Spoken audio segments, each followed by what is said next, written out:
Well, good afternoon, everybody, and welcome to the first talk in London Art Week series of talks Art History in Focus.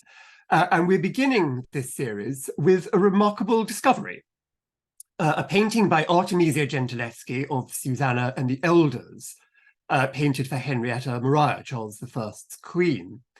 The story of this discovery has been published in the latest issue of the Burlington magazine, and perhaps even more to the point, the painting itself can now be seen in a special display at Windsor Castle. Our speakers tonight are the two authors of that article, Niko Munz, who is a junior research fellow at Christ Church, Oxford, and Adelaide Izat, who is a conservator at the Royal Collection, who actually worked on the painting. But I'm going to begin with asking a few questions to Letizia Treves, who many of you will know. She is the global head of research and expertise in Old Masters at Christie's London.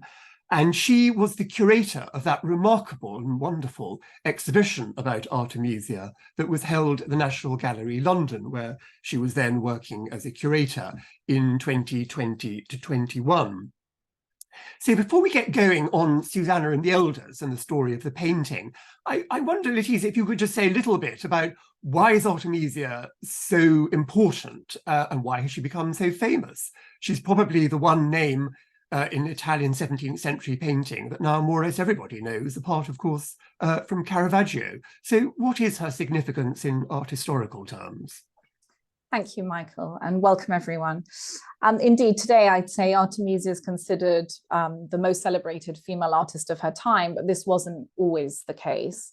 She was the daughter of the painter Orazio Gentileschi, who actually knew Caravaggio personally, but she managed to forge her own path and really found success as a painter in her own right, which was really exceptional considering the obstacles that women faced in 17th century Italy. And she worked in Rome, Florence, Naples, and of course in London, and really counted many of Europe's leading rulers among her patrons. She worked for the Medici Grand Duke, she worked for the Prince of Liechtenstein, the King of Spain, and the King and Queen of England. She was extremely significant and successful in her own day. We know this from contemporary sources, engravings, and even a commemorative medal that describes her as celebre, famosissima pittrice, but she was somewhat forgotten after her lifetime, and like many women artists of the early modern period, was effectively written out of the art history canon. And she's essentially a rediscovery of the 20th century. There's been sort of growing recognition of her achievements since, I would say, the 1970s, when she was one of the key protagonists of the Women Artists exhibition in America in 1976-77. An important book by Mary Garrard was published in 1989, and the catalogue raisonné 10 years later. And I think the scholarly interest in Artemisia has really gained momentum over the last 25 years or so, with an increasing number of exhibitions. And in this country, Artemisia has only really become a household name, I would say, in the last 5 years or so, prompted by the National Gallery's acquisition of the self-portrait of St. Catherine of Alexandria, and then the unusual tour of that picture around locations in the UK, and of course the monographic exhibition to which you referred, Michael. As was the case with Caravaggio some 30 to 40 years ago, I think the technical study of Artemisia's paintings has greatly increased and is increasing our knowledge of her working practice. And I think this really does go hand in hand with archival research. But for a painter who enjoyed so much success, we still, there's a great deal that we still don't know about her. We don't even know really how her studio was made up in Naples. We don't know when she died. We don't know exactly when she arrived in England. We don't exactly know when she left England. So there's still plenty of questions to be answered. And there is an increasing number of pictures, I think, that have come to light, that have been attributed to Artemisia. And as these sort of attributions abound, it is often difficult to get unanimous endorsement from scholars. And this is absolutely not the case for the Susanna and the Elders from the Royal Collection. It has irrefutable documentary evidence, technical and physical evidence, and it really makes this one of the most important discoveries of recent times. So perhaps we could go now to Niko and Adelaide to hear more about that. Thank you very much, Letizia. And as I should have said earlier, when you raised the issue about there are lots of questions about Artemisia, if any of the people attending this talk would like to ask any of the speakers a question, do please put them in the Q&A box, which I should say is your questions will not be visible to other members of the audience, but they will be to the speakers. And we will run through the questions at the end. And if we run out of time, we can send individual answers to people. But I'm now going to turn to Niko to tell the story, really, of how this painting was rediscovered. Because I'm right, I think, in saying that although it had been sort of forgotten or lost for centuries, its existence was well known from documentary sources. Is that right? Yes, yeah, absolutely. I should say I'm going to run through about 7 slides to explain the discovery or the rediscovery. But yes, this painting has truly been rediscovered. It was not so much lost, but rather unknown or forgotten for a little bit. But the first thing to say that the rediscovery was not completely haphazardly accidental. That would be kind of too strange. But with all such events, surely the rediscovery was at least very unplanned and very, very lucky, of course. So in summer 2017, I was hard at work on a project to publish in digital form the inventories of Charles I's historic collection. As you may know, this collection was sold by Oliver Cromwell following the King's execution, and the vast majority was not reclaimed by Charles II, but remained scattered actually throughout Europe. So I was a sort of in-house art detective, if you like, studying the history of the Royal Collection and trying to hunt down some of these dispersed items. So there was some intention, at least, some method. But much more serendipitous was that in that summer, in an idle moment, I found myself flicking through some Royal Collection picture files of the uncatalogued French school. Now, I should say that the Royal Picture Collection is vast. It truly is vast. It numbers over 7,000 paintings. And so research, cataloguing, and conservation has had to naturally prioritize certain areas and certain schools over others. So in one very slim file of the supposedly anonymous French Susanna and the Elders, I found an old black and white photograph and a tiny little bit of documentation. This on your screen here, the so-called Redgrave sheet, which is a page of the massive 19th century inventory project carried out by Richard Redgrave, who was keeper of the Royal Collection under Queen Victoria. And this document already had linked the painting to Charles I's collection and sort of with Artemisia Gentileschi, if I followed the lead. So I had a head start, even though the officially listed attribution was to Benedetto Gennari, who's a later 17th century Bolognese painter. Now, did I understand fully at that point in early summer 2017 the significance of what I'd found? Well, of course not, although I did have some hopes. But I was cautious. The Susanna, with its overpainting and its canvas extensions, may well have been beyond repair. And it may indeed even have had nothing of Artemisia in it. And so I emailed an Artemisia specialist in Italy, and that specialist was optimistic. I shared a picture with her, and we then went to see it in the flesh together in Hampton Court in later 2017. And then we became even more optimistic after seeing it. And so this is what we saw. Next slide, please.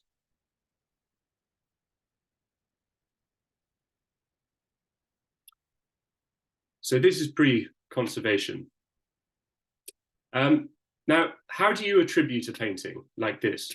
Well, Letizia was pointing out to me the other day that there are, in an ideal world, really 3 separate components forming every attribution. And this painting, I stress, is in this instance a particularly ideal, privileged object in terms of these 3 components. So number 1 is the visual. Does it look right? Does it fit in stylistically with what we know of the artist? So could we go to the next slide, please? So we do cross-comparison work, obviously. And we can talk more about this in the next sections when we talk about technical information and technical evidence on the painting. So number 2, this is kind of my area. Could we have next slide, please? Is the documentary information. And number 3 is the technical evidence.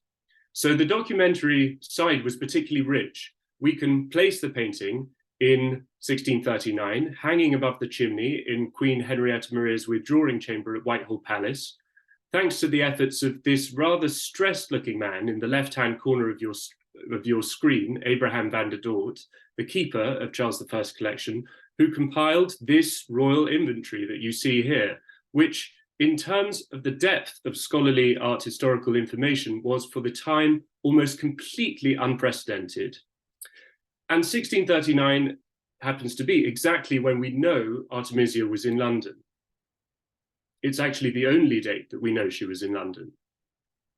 So we were able, next slide please, we were then able to track the painting on its subsequent journey, sold by Cromwell, recovered by Charles II, hung by queens and queen consorts at Somerset House and Kensington Palace before going into storage in Hampton Court. So here is a detail of this watercolour of circa 1818 in Kensington Palace, of a room in Kensington Palace. And already by this time, it is an attributionless, demoted painting, stacked against the wall rather than hung, and covered up by other paintings, and shockingly, even a bit of table is in front of it. So next slide, please. During the relining of the canvas, we then discovered a CR brand. This was a very exciting moment when we knew that this was not simply a tall story that I had concocted somehow, but that this had genuinely once been in the 17th century royal collection, receiving, along with many of the other royal possessions, a legal stamp of ownership, also unprecedented, just like the inventory, which was bored and burnt into the back of the panels and canvases owned by Charles I and Henrietta Maria. So next slide, please. And this leads to my final point here in this section. Because my central driving question throughout the research that I've been doing on the Susanna was always, how and when can we date this painting? This, for me, was the most exciting thing. Because Artemisia's works are notoriously difficult to date, and they often suffer from an acute shortage of reliable documentary evidence. The famous allegorical self-portrait, also in the Royal Collection, is no different.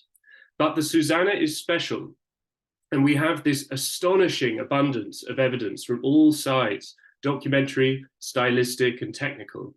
And so my hope was originally this: if I could use all the available evidence to date this painting, suddenly we would have a wonderfully certain, secure example of her painting, and perhaps the only reliable surviving remnant of her very mysterious English period. Thank you very much, Niko. That was a wonderful sort of detective story. Now I'm going to turn to Adelaide next. Adelaide, you were responsible for the cleaning and conservation of this picture, and it would be great if you could just talk us through what had to be done. But I wonder if you can remember what your first response was when you actually saw this canvas for the first time. Were you absolutely horrified? Did you step back and say, oh no? Or were you just very excited? Deeply daunted, I think, is when you're faced with an almost entirely black canvas. At least 3/4 of it was black, and you couldn't see through at all into the paint film. So I think it was a certain amount of doubt generally around, and well, a challenge, absolutely. So what we've got, sorry, you have to excuse my trigger happy mouse. The usual controls don't seem to be working. So I'm just going to give a quick overview of the process that we followed with this project, and I'll try and go through it quite quickly. So the standard documentation and painting tests were undertaken, cleaning tests, and then you go into the removal of the surface dirt before you can get started on removal of the varnish layers, and then overpaint, and you unpack the layers, generations of work that's happened to the painting since it was created. And at the bottom there, you've got some very important analytical techniques listed that were really helpful at all stages of the process, and really, really were necessary to inform our decision-making because it was such a complicated treatment. And straight off, just look at what a difference surface cleaning makes, just removing the surface dirt, that line across the middle there. And that's what, about 160 years of surface dirt that you're looking at. And then we arrive at the point of removing the varnish layers. On the left, you've got before cleaning. So as I said before, we approach this in a sort of layer by layer manner. So on the left-hand side of the middle shot, you can see the sort of greenish, yellowish brown being removed. That's the upper varnish layer being removed, and then on the right-hand side of the screen, you can see the varnish. The older varnish, one of the older varnish layers visible, being removed through Susanna's white cloth. And so at this point we have to pause and remember that these canvas editions that were applied to the left and the bottom edges may date to as early as 70 years after the painting was created. And why was it enlarged? It may have been enlarged to fit into a new location, which might have been Somerset House at that point. And so that's more or less the reason, probably. And then we have this heavy brown overpaint, which I can come to now,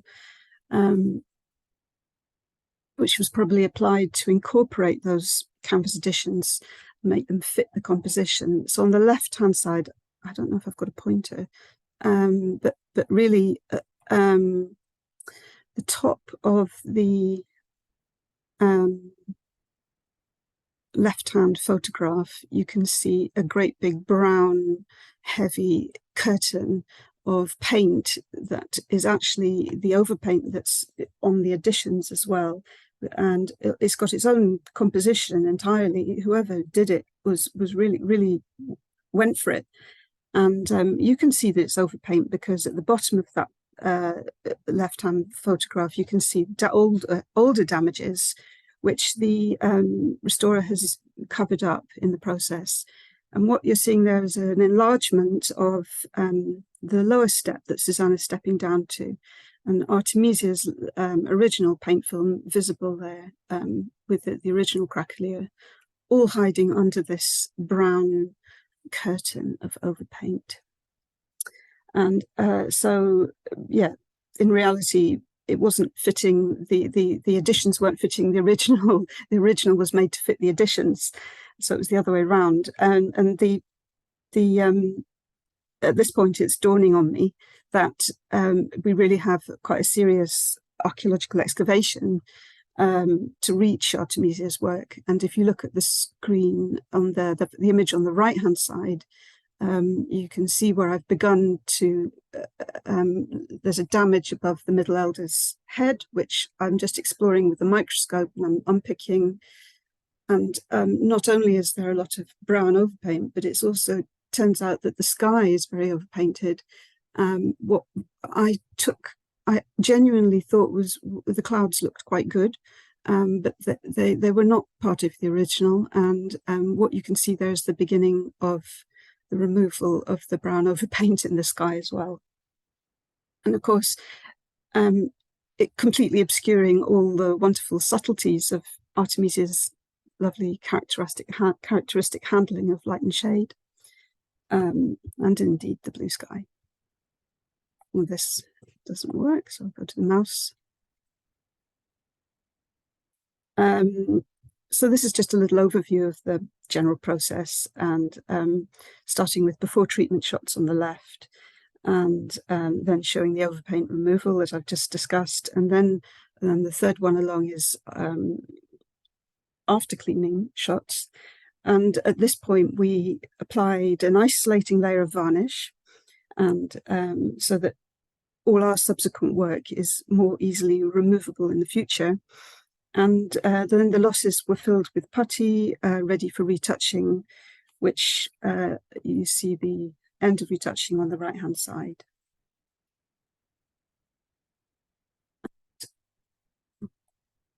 You have to ignore, on the left-hand side, the X-ray again, ignoring the extensions. I want to just go over some of the evidence we have for Artemisia having painted this in London. So what we're looking at here is the dotted line down the middle, which is actually a seam which stitches the left and the right-hand sides of the canvas together. And the bit I want to draw your attention to is the loom width, which actually is narrower than would be found in Naples at this time. Indeed, the English were importing canvas of this narrower width from the Low Countries in the 1630s. So rather different from the wider canvases that would have been available to Artemisia in Naples and in Italy. And then if we go to the right-hand side, we can see that the Susanna canvas was also painted on a finer weave canvas than that found in Naples at this point, and in the 17th century. And again, the finer weave canvas was imported from the Low Countries and imported into London. And we also see Orazio painting on this kind of canvas as well when he's in London. And you can see the impact that it has on the crack patterns of the two paintings, both by Artemisia. On the right, painted in Naples in 1635. And you see a craquelure that is much more dominated by this very characteristic grid-like pattern that's caused by the coarser canvas weave than our Susanna on the left, with its finer network of less linear cracks.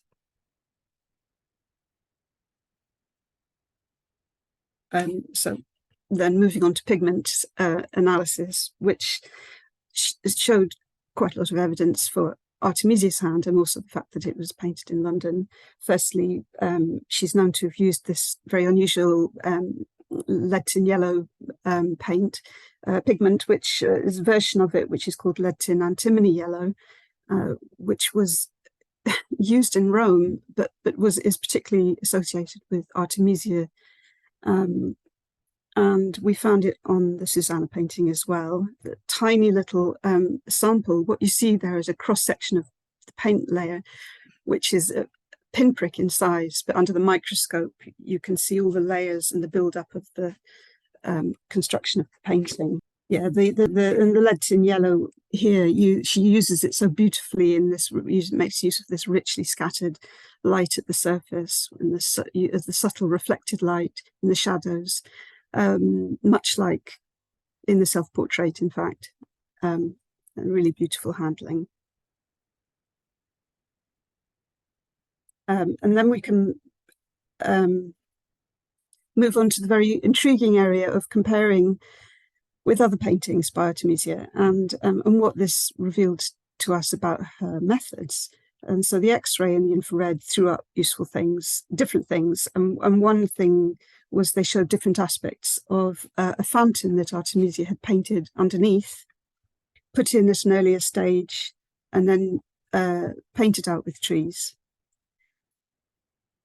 And a quick glance at Artemisia's other Susannas show the fountain theme present here in the 1622 version as well, with the very dominant left hand. I don't know how Letizia would like to describe that, that very strong foreground shadow, which puts everything into a contrast, strong contrast.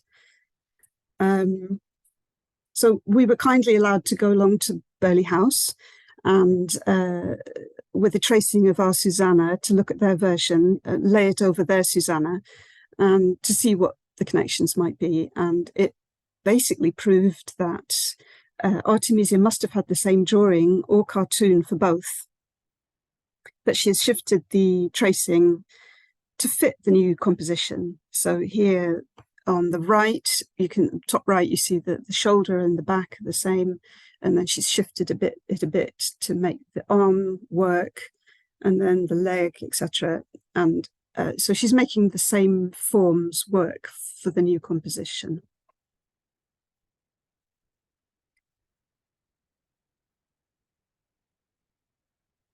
We were very fortunate that Letizia pointed out the remarkable similarity between the faces of our Susanna and that of St. Catherine of Alexandria here. And indeed, she was so right. Because a tracing overlay proved that they are in fact the same, and just at a different angle. And our next stop was the Prado. So I'm rattling through it now. With Artemisia's Birth of St. John the Baptist. So here's Zachariah on the left, sitting down, and we have the female midwife, and they in the middle with the green headdress, and they both pop up in new guises as the two elders in the Susanna painting. And I don't have any tracings for the Zachariah and middle elder, but it's the same but shifted a little bit in between. And actually the tracings prove that the midwife's face turns out to be identical in size and form to the other elder, except it's been flipped round and woman becomes man. Niko, I wonder if you'd like to talk about the next couple of slides. Sure. I should probably say that about the dating also of the paintings that we just saw. So the Burley House Susanna is 1622. The St. Catherine has a very kind of uncertain dating. It's only kind of been worked on, been researched more recently, and we're really not sure about the stated date there. You know, circa 1630. It's uncertain. And then the birth of John the Baptist at the Prado is securely dated 1635. So what we know is that Artemisia is reusing elements from pictures that she was painting in 1622 and 1635, at least, quite broad time span, and then whenever the St. Catherine was. And so particularly interesting for me was noticing these connections with Orazio, her father's David and Goliath, painted very many years earlier, and when at the time that Artemisia was in his studio in Rome, working as an apprentice, and there are obvious kind of parallels in the stance in Artemisia reusing this stance of David's and fitting it to the female form and kind of re-choreographing the legs and completely changing the emotional effect. So we've got kind of a relaxed sort of triumph in the David, and then you know, at least to my eyes, the emotional effect of the Susanna is one of kind of reticence and uncertainty and slight fear. So really, this was a particularly interesting sort of mini discovery for me, and made me think a lot about Artemisia coming to England in and around 1639, and her father having worked at the English court for some years, and re-encountering potentially her father before he died in early 1639, and potentially also being reminded of some of her father's, some of Orazio's paintings and designs, and maybe even seeing his studio with what was left, with the contents of his studio in London as they were when he died. And so then next slide, please. There was also this interesting analogy with these Bathshebas, this sort of series of Bathshebas that Artemisia painted probably in the 1640s. There are a number of Bathshebas that share the same composition. Some of them are kind of more securely attributed to Artemisia, some less securely attributed. And they seem to be from the 1640s, but again, we're not completely sure about the dating of some of them. So you can see that the sort of, again, the sort of firm dating of the Royal Collection, Susanna, is a really wonderful kind of point in the sand by which to start improving the dating of a number of other paintings. It sort of has a kind of a ripple effect. And what I noticed about the Bathshebas was that this water carrier on the left-hand side that's been sort of truncated, curtailed by the side of the picture, seems to have a very similar kind of form to the Susanna herself, but sort of inverted, and again kind of adjusted, re-choreographed into a slightly new stance, into a slightly new form.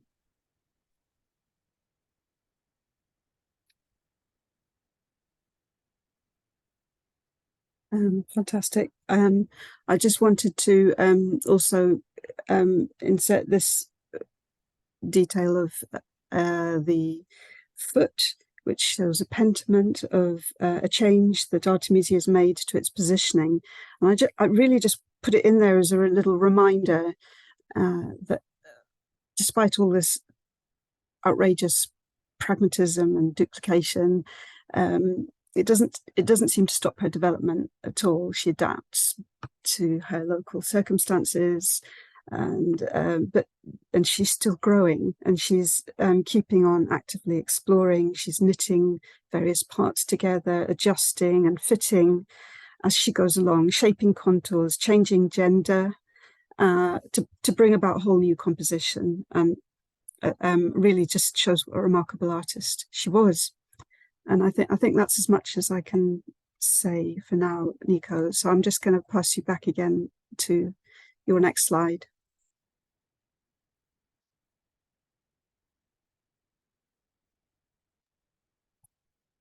So I'm just going to use 2 slides here to present my argument, which is really about the collection history and the display of the painting.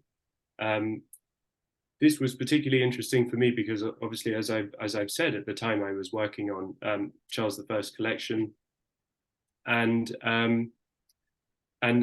because of the abundance of evidence on the painting, we could really reconstruct the original conditions of its viewing. So if my sort of primary research question was how could we date the painting, then the second one was this kind of how can we use the evidence to sort of reassemble something of how the initial viewers kind of confronted it. And I knew that from Van der Dort's inventory, of course, that mentioned earlier, that in 1639 the painting was hanging above the fireplace in the Queen's withdrawing chamber at Whitehall Palace on the banks of the River Thames.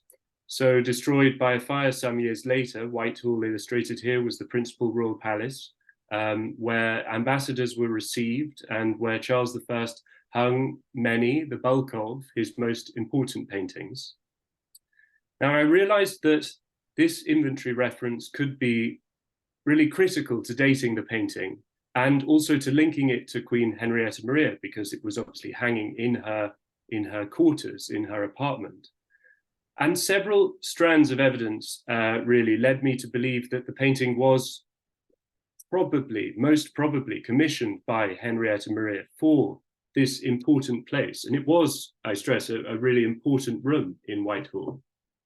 And it was hanging in this small suite of rooms in the Queen's apartments, and they're circled here. So we think that the Queen's apartment was somewhere around there in the middle of the palace, kind of fairly near the river. This suite of rooms contained really a very personal hang, just some treasured possessions like portraits, like intimate portraits, family portraits, and small devotional scenes of a particularly Catholic nature, some of them. And they seem to have been recently placed there, at least that's what the inventory seemed to have been telling me, the kind of rhetoric of the inventory, the notes that were next to the paintings. And this sort of recent rehang of paintings in the Queen's side seems to have been connected to the birth of a new princess in January 1639. And the reason for this is that this birth unusually happened at Whitehall. This was not the usual place for a royal child to be born. In fact, the usual place was St. James's Palace. Almost all of the other royal children had been born at St. James's Palace. But St. James's Palace was at this time, we know, occupied by Henrietta Maria's mother, Maria de' Medici. So Henrietta Maria moved for the birth. And this birth, this rehang and the inventory reference was also exactly the same time that we know Artemisia Gentileschi was in England. And we know, of course, that she came over, she was brought over to paint explicitly for the royal family. So if we could have the next slide, please. I then became particularly interested in the placement of the Susanna in the room, because around the same time, the Queen's apartments appear to have been completely renovated. There were substantial works going on in this area of Whitehall. And the chimney piece in this same withdrawing room was replaced with an elaborate new version, carved in white marble and emblazoned with the Queen's cipher, HMR, Henrietta Maria Regina.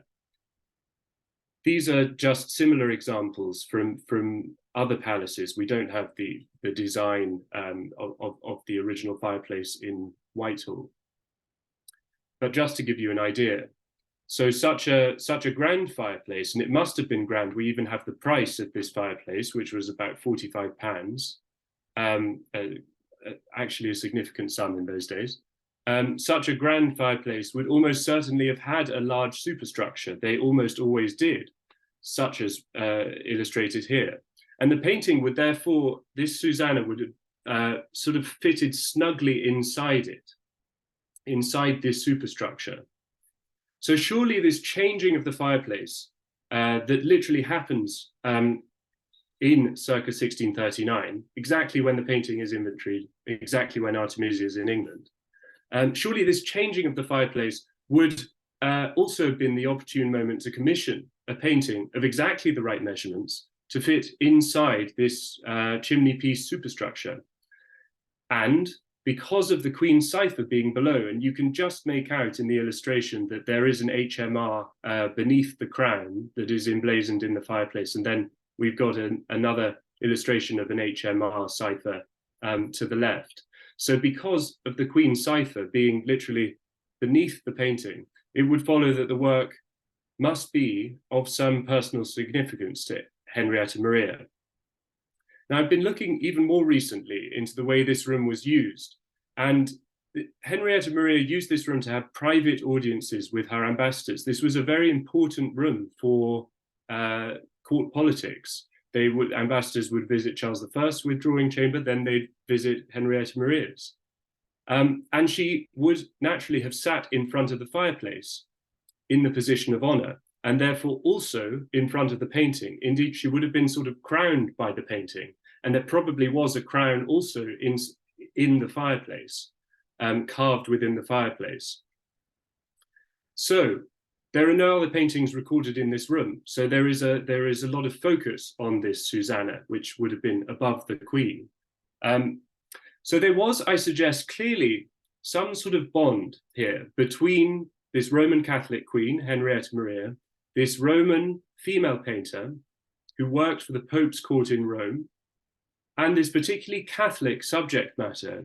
And so we mentioned for the first time the subject matter of the Susanna which is really, just very briefly, about a virtuous woman sticking to her principles in the face of adversity, blackmail, and potential death, and trusting in God, importantly.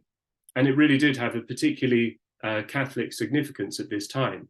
So this is really my point, because this was a delicate time in religious politics and a delicate time in British history.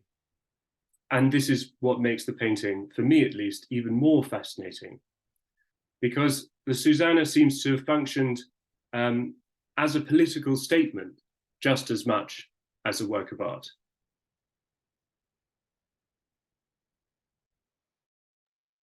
Thank you very much, Niko. That was absolutely fascinating.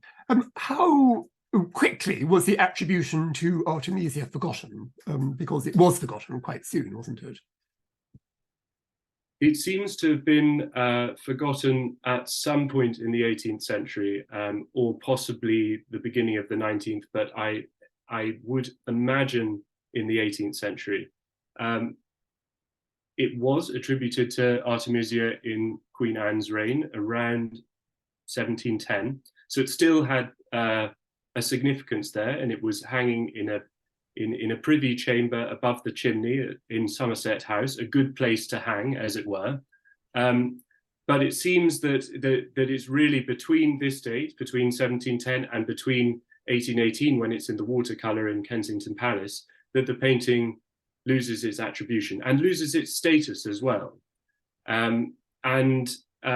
It's interesting because the self-portrait by Artemisia, the allegorical self-portrait, also in the Royal Collection, keeps its attribution the whole way through. And I think this is probably because the signature was still visible, or at least in part because the signature was still visible. But we can really sort of say, at least in the case of the Susanna, that the sort of the minds of the connoisseurs in England that were interested in the Royal Collection and attributing paintings seem to have forgotten Artemisia at some point in the 18th century. This is the point in England when she seems to have been forgotten. We haven't talked about the issue of the signature. I mean, as I understand it, there isn't one on Susanna and the Elders, but Adelaide, did you find any evidence that it had been signed or that it might have been signed? It's quite possible that it was signed. There is a lot of damage, especially around the area of the fountain and in the lower half of the painting, presumably when it had its extensions put on. It's possible it lost it at that point, or maybe she didn't sign it. I'd like to get other people's opinions on that. Well, the whole story of how Artemisia's reputation declined to the effect that her name virtually disappears from art history, but it's come back so strongly in the 20th century, I think leads me back to Letizia. We now have this remarkable discovery. Everyone agrees it's by Artemisia. It seems overwhelmingly likely that it was painted for the court in London, and we can date it. What impact does this discovery have on our understanding of Artemisia, do you think? Well, I mean, any new addition to any artist's corpus is obviously important. But for me, this picture is really a linchpin in Artemisia's activity in England. And that's why it's so important, because it's a key phase of her career. Several pictures by her are listed in the Royal Inventories, and only, a couple have actually been unanimously accepted and now identified. So there's still more pictures to look for in the stores. But for me, I think it's a really vital piece in the puzzle of Artemisia's stylistic development, a bit as Adelaide has touched on. We have a number of pictures from the 1630s of her working in Naples, but her output in the latter half of her career, after her return to Naples, after London, there's an increasing amount of studio participation. I think attribution, it becomes much more complicated to understand. She works collaboratively with artists, and we don't really know the makeup of her studio. So for all these reasons, I think having a securely datable picture from 1638 is wonderful, because it really is a sort of key linchpin. I mean, also, as Adelaide showed previously, it's another treatment of the Susanna theme. And this is a theme that she returns to throughout her career. She turns sort of fresh to it every time. And it's a treatment that can be securely dated to a particular moment in her career. So the pictures, up on the screen from Pommersfeld and from Burghley House, these are signed and dated. The later one from Brno and also in the Pinacoteca Nazionale from 1649 and 1652 are also signed and dated. This might not have now a signature and a date, but we are sure it's by her, and we can reconstruct when it was painted based on the evidence that Niko has sort of taken us through this evening. So I think for that is really important as well, seeing it in the context of this theme. And we have to remember that this theme sort of exemplifies why Artemisia was so successful. Her incredible gifts as a storyteller, her use of this very powerful imagery, and of course, this very singular perspective that she brought to her subjects, particularly those in which a sort of heroine plays, is sort of the key figure or takes sort of center stage. For me, the technical findings are also really important here because they've really added to what we already know about Artemisia and about her workshop practice, and this reuse of parts of her design using transfer methods like tracings, which she inherited from Orazio. She certainly learned how to do that from Orazio. This is consistent with the running of a very busy and successful workshop. And to me, it's really further evidence of Artemisia, having been extremely resourceful, particularly using these motifs across decades, pictures that span, long periods of time. And this aspect of her sort of business acumen is something I really tried to pull out in the exhibition at the National Gallery. It was an aspect that hadn't perhaps been explored in great detail, but as pictures are discovered and we start looking at these pictures more closely, we're really starting to build a picture of how, she did reuse motifs. She must have kept these tracings in her workshop. The Stockholm female saint, let's call her St. Catherine, the connection of her head with Susanna's is perplexing, in terms of dating. Did she actually come to London with a tracing of the Burghley House Susanna's chest and arm with a tracing of the Stockholm head, and then use that in London? We just don't know, but we know that artists traveled with tracings under their arms. I mean, that's what Artemisia would also have done. But I would say no, we're learning a great deal, but there's still a lot to learn.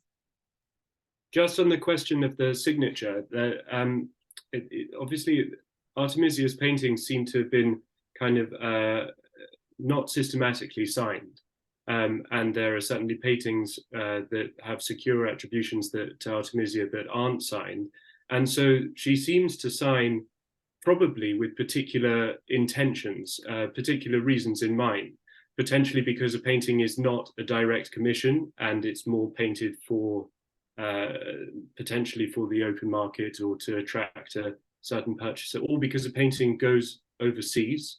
And so she would like to advertise her name overseas, or she knows it's going to be hung in a particularly public place.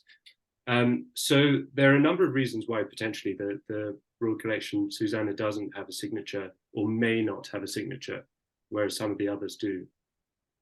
I would just add to that the Judith beheading Holofernes is a great example. The two variants, one in Naples and one in the Uffizi, one is signed and one isn't. So she does sign with clear intentions. I mean, in Florence she signs Lomi, which is evoking her sort of father's family name to sort of project herself as a Tuscan rather than a Roman. I think she uses her signature very carefully, and in this allegory of painting, her initials are right beneath the palette that she holds. It's a very sort of, they are just her initials, but it is a very sort of intentional placement of that. I think here, like you say, this was for a private space, and I don't think she would necessarily have signed it. Well, thank you. And before we move on, we've got quite a few questions from the audience. I suppose my question would be, why Susanna? I mean, perhaps it's a question for Letizia. And it's become very clear this is a subject she returned to many times. Why was that? Was it something that she became particularly associated with that her patrons wanted, or was it something that had some personal significance for her, do you think? I'm a bit cautious to project too much about personal significances, a little bit, but there's no question that Judith and Susanna reappear in her work in various guises frequently. I think it goes back to really her sort of creating a market and a demand for pictures in which I think, you know, the heroine was sort of the key protagonist, and she brings something very different to these subjects than her predominantly male contemporaries. I think she does bring a sort of singular perspective as a woman. And I think as she sort of created a demand, there clearly was a market for such pictures. And we have to remember often Susanna's were commissioned, and we know from documents, you know, that for the Prince of Liechtenstein, she painted a Susanna with a Bathsheba. You know, they were often commissioned in pairs or in trios. So I wouldn't say they were interchangeable, but a lot of these sort of biblical figures where you had a sort of female protagonist, they were often hung together in a gallery. I think here, perhaps the significance goes back to Niko. Niko might want to speak to that. It's a very interesting point about Henrietta Maria having, you know, given birth, and this is for a space that's very personal to her. I wonder whether there was, you know, this sort of feminine subject for a feminine space. Yes, absolutely. I think that this is a very conscious commission. This is a very careful commission, and there's been a lot of thought put into it. So I really wanted to underline that bond between Artemisia, her status as a woman painter at this time, Henrietta Maria's status at the Stuart court, and the heroic female subject matter. And I think that was all carefully considered and choreographed by Henrietta Maria. And I think that the people literally refer to Henrietta Maria as sort of Old Testament heroines, as kind of allegorically in letters, because she has this mission at that particular point in time to convert England to Catholicism, or back to Catholicism. So she has a lot of links with the papal court, at which Artemisia was painting, and so this painting I really see as placed within the politics of the time, very, very sort of squarely. Thanks so much. Well, in the sort of 5 or 6 minutes we've got left to us, we have quite a few questions, but as I said, we can send answers from individual speakers to those questions. What I thought I would do is take the more sort of technical questions first. I mean, I know there's nothing straightforward in conservation, but they might have slightly simpler answers. 2 questions from Davide Gasparotto, and I'll give these separately, but these are both for Adelaide. Is the canvas of the Susanna of the same type of the canvas of the allegorical self-portrait in the Royal Collection? That is a good question, and that is an interesting disparity between them. The self-portrait canvas is slightly coarser weave, which does make me wonder about its, you know, where it was created, certainly. And a question from also from Davide Gasparotto. Can you talk about the preparatory layer of the canvas? Is it dark, almost black, he asks? So, and this was another interesting question, which could go on for a very long time, but I'll try not to. The ground layer is a lighter, warmer, more orangey brown than is usual for Artemisia. And by this time in England, it was possible to get pre-prepared canvas.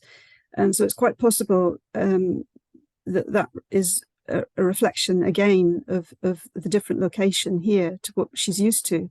So prior to, you know, in the 1635 painting or in the Prado there, it's a very dark ground. And this really isn't. An important question from Susan Arola, who asks, where you show tracings being similar, are they to the same scale? Are they the same scale? Yeah, they're all the same scale and form. The one that wasn't were David's legs and David and Goliath from La Spada Gallery, which was on a different scale. But we've had long discussions about this between us all, and certainly Artemisia and her father were more than competent at scaling up and down, but it seems to be, well, it's a discussion the others can take on, but it seems to be more of a general theme rather than something specific. And a question from Jeffrey Ruder, rather more open-ended, and perhaps this is for Letizia. We've obviously been talking about these sort of poses that Artemisia developed in these series of paintings. How much were they peculiar to her, or could you say, well, in some ways they are typical of 17th century painting at this period in Italy? Yeah, I saw the question. It's a tricky one. I think where there's an overlay of tracings that shows an exact form being reused and just sort of turned slightly to adapt to a different composition, I think we can be pretty certain she's reusing, you know, where the arm falls across her chest in exactly the same way, where the profile of her head is exactly the same.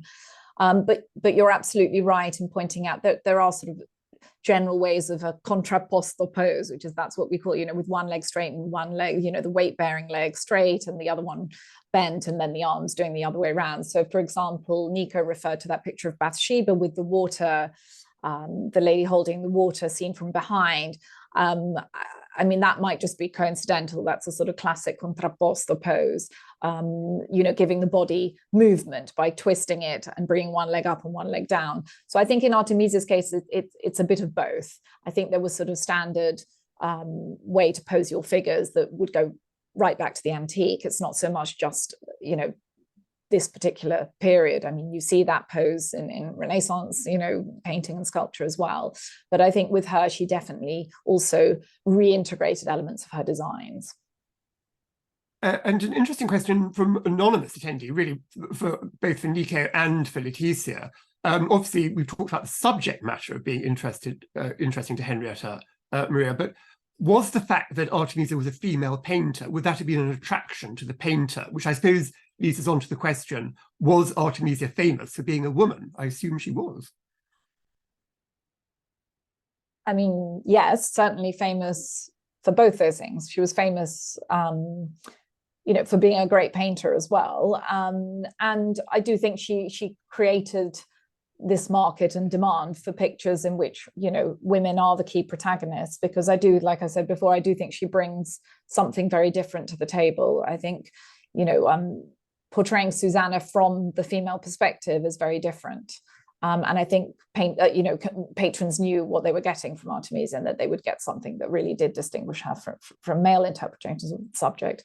Her first painting of Susanna from Pommersfelden, which we saw on the slides, I mean, in that picture, Susanna is very clearly saying no and turning away from the elders in a way that I don't feel had really been painted as sort of, you know, sort of strongly before.